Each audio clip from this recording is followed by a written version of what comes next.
Good morning, fourth Max students. Now we will move on to last topic, English teacher professional development. Okay, English teacher professional development. And so this is the last topic in Unit 4. By today's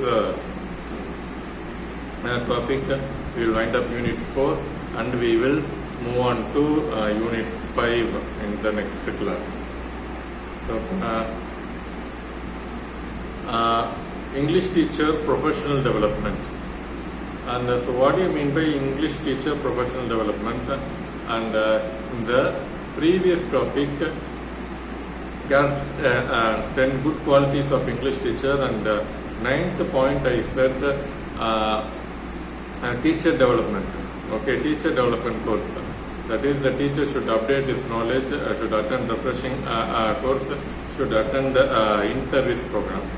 And so that is very important for any, not only for English teacher, it is important for any teacher, any professor.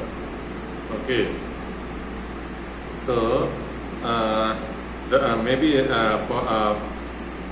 for that reason, this topic is prescribed as a separate topic in our syllabus. And so, when you become teachers, you must go for, you must attend refreshing courses and in-service program. Even though you get salary as a teacher, you are appointed as a teacher, and you must attend these programs, in-service program and refreshing courses. Okay, so what do you mean by those things, and how can we attend those things, and everything is there. Okay, so teaching English teacher professional development is updating teachers' knowledge and updating and finding and developing his own knowledge in this field. Okay, and it is a kind of professionalism. It is almost developing a kind of knowledge, updating the teachers' knowledge, and so that the students are finally going to be benefited. Okay, so this is said to be teacher English teacher professional development. So as a teacher, what is the development in the profession? Okay, so you completed BSc B.Ed degree, and you are appointed as a teacher in school, and you get salary. And that alone is not going to be the professional development, and salary increment alone is not going to be professional development. The teacher should update his knowledge, and let's say after 3 years the knowledge could be updated in particular field, and teacher should know those updated knowledge. Okay, in teaching profession as well as his own subject, and the teacher should know this updated knowledge, so that he can help his students. Otherwise, he will always teach the outdated knowledge, which is no way going to be useful for the students.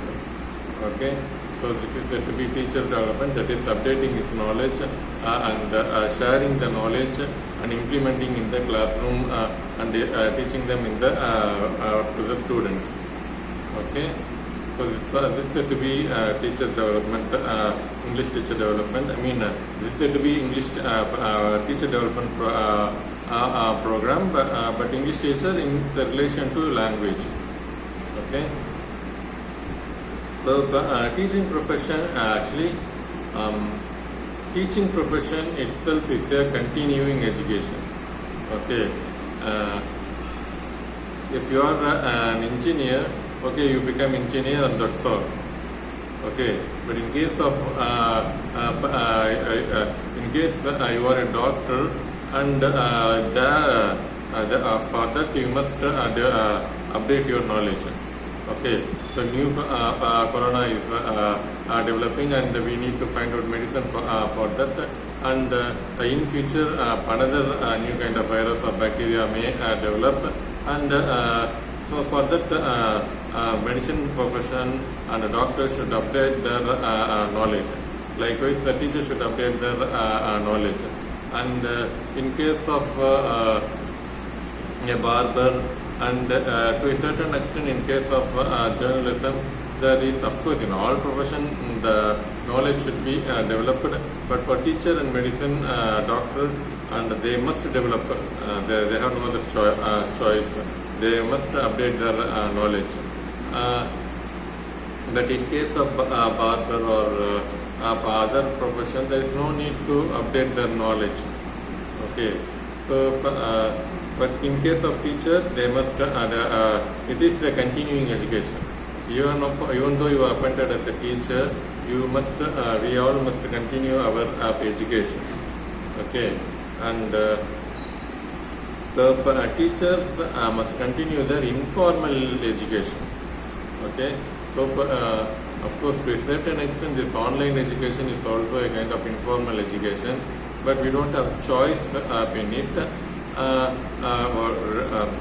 Typical and best example of formal education is you go to classroom, attend the class, and write the examination, and you are evaluated. That is said to be typical formal education. But today we are unable to follow formal education, and this undoubtedly this online education is example of informal education only. So formal education is banned all over the world because of pandemic situation. Okay, so teachers must continue their informal education. Okay, so as they teach, they can apply for another course in another university and continue their education. And rather than a typical degree or diploma course, workshop, refreshing courses and workshop should be attended by teachers. Okay. When teachers themselves do not improve their knowledge, students will never be able to do it. So it is essential for teachers to attend, essential for teachers to have professional development. Okay. So we as teachers should teach our students the updated knowledge, the latest knowledge. All the outdated knowledge cannot be taught to the students, and we as teachers should update ourselves, and then so that we can teach our students. Okay, therefore attending the professional development courses is essential for any teacher. Okay, so what all the situation that the teachers themselves should create to attend those courses. And first of all, management should help or give permission to attend those refreshing or pin service program. Okay, so this is the first point about how a teacher can bring professional development, how a teacher can develop himself in his profession. Okay, how a teacher can develop himself in his profession. And first of all, first point is that the management should help the teachers and give permission to attend those refreshing and in-service program. Okay, and the teacher should think that the workshop, especially the teacher should focus more on the workshop. And workshop is nothing but teaching a specific knowledge and a specific skill, and the skill is more of a kind of concrete one, that is they are able to see. Okay, and say for example micro teaching, let's say you as students you attend the micro teaching session. Okay, that is not workshop. When you as teachers, you are appointed as teachers, and then you you participate in micro teaching when you again learn micro teaching and you more and more skills are taught in that workshop, then it is called as, that is example of workshop. When you are when you are when you are student, you attended micro teaching session. When you are teachers, when you attend new updated skills in micro teaching, then it is called as a workshop. Okay, so you learn particular skill and you develop the particular skill, and it is not like simply sitting and listening to the class lectures. Rather, workshop, they teach you one particular skill, and you practice the skill and you develop the skill, and after developing the skill you implement in your classroom. Okay, that is said to be a workshop. Maybe say for example, workshop on micro teaching, workshop on algebra, workshop on evaluation in maths, workshop on evaluation in grammar. So it's not about simply attending lecture. You attend the after listening to the lecture, and you are given you will be given a training session. You attend the training session and you develop their skills. So that is said to be a workshop. So it is not like typical attending seminar and getting certificate. Workshop is more than that. You develop a skill. Okay. So the teacher should focus on workshop. Okay. So then there is a real development in the profession. Okay. And the third point, the workshop or the courses should be conducted in such a way that teachers are engaged. Okay. So teachers should attend the workshop or any seminar or refreshing courses that should be useful for them, that should be engaging for them. Okay, you simply attend it and get the certificate. That is, if you attend those seminars, then there is no use in it. And yes, this topic is really useful for me. I will implement this in this app in my class. So the teacher should attend such kind of workshop or refreshing courses or in-service program. Okay, you yourself should be engaged. Always be engaged. Listen and how can I develop, implement these things in the classroom, and such kind of courses should be attended by the teachers. And fourth one, most importantly, the teachers themselves should voluntarily implement what they learnt in workshop or refreshing courses or in-service program in the classroom. What they learnt in those courses, they should implement in the classroom. Okay, if you don't implement in the classroom, then it is there is no use in it.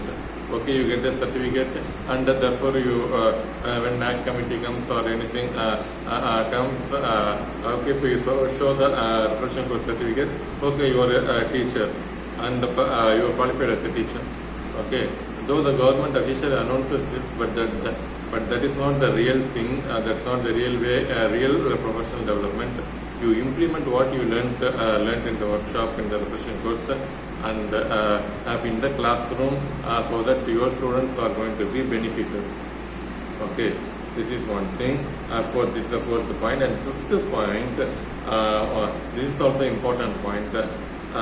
When teachers attend those workshop refreshing course in-service program, the teachers should discuss it with the teachers, with your colleagues. That is most important.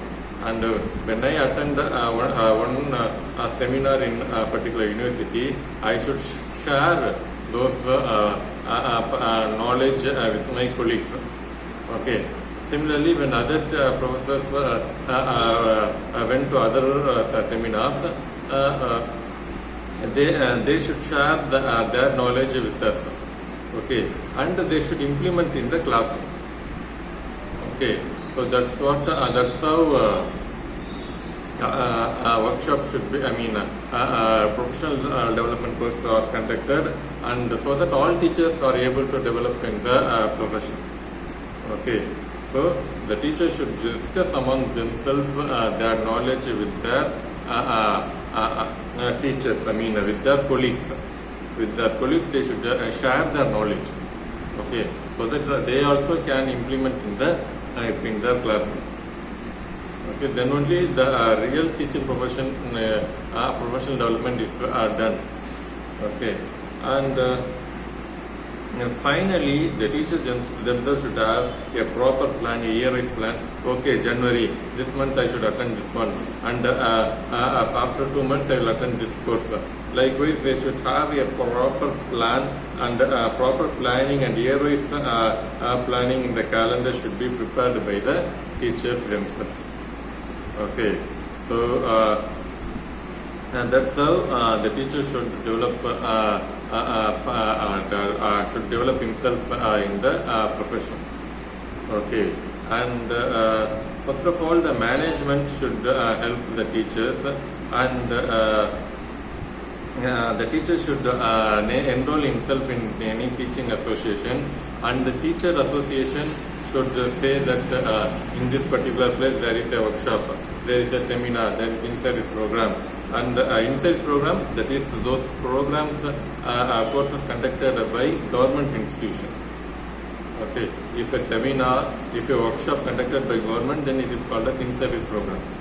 Okay, that's all. Okay, so everything is going to be more or less same. Attending seminar, let's say a seminar on micro teaching. Okay, there you simply attend the seminar and get the certificate. Workshop is after attending the lecture, and there is a training session. In the training session, you are given opportunity to develop that skill. Okay, micro teaching, each and everyone is given a chance to teach for 10 minutes, and then you are given feedback, and accordingly you have to improve your teaching. Okay, so likewise, if it is simple lecture, it is called seminar. If you are given chance for you to implement the skill, then it is called a workshop. And a small course, maybe a modern algebra, latest a relationship between, I myself say, relationship between algebra and trigonometry. So if you attend those courses, then it is said to be their example of a course. Okay, and you are given a certificate. So the teacher association, even the of course management is not responsible, but you enroll yourself in teacher association, and the most important responsibility of teacher association is that, okay, here there is a seminar, here there is in-service program, here there is a workshop, and likewise they will inform you, and you will attend those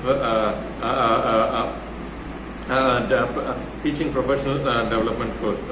Okay, and the tertiary institution, they should take the responsibility of conducting these things. That is Pondicherry University, Tamil Nadu School Board, Pondicherry School Board, District School Board. They should often organize these things so that teachers are going to be updated themselves. Okay, so the teacher's qualification should be improved, and you cannot simply say, okay, I got the degree, therefore I got the qualification. That thing cannot be said, and you have to improve yourself, you have to update your knowledge, and research. You yourself should do research in English, in maths, and so that the knowledge is updated. Okay, so that's all for today's class. So actually, I myself gave the answer. The question is, what is English teacher professional development? What is English teacher professional development? And the answer also, in the assignment also you have to give it. Again, you have to write it in the question and answer. Okay, so each and every point should be written properly. Okay, so that's all. Thank you.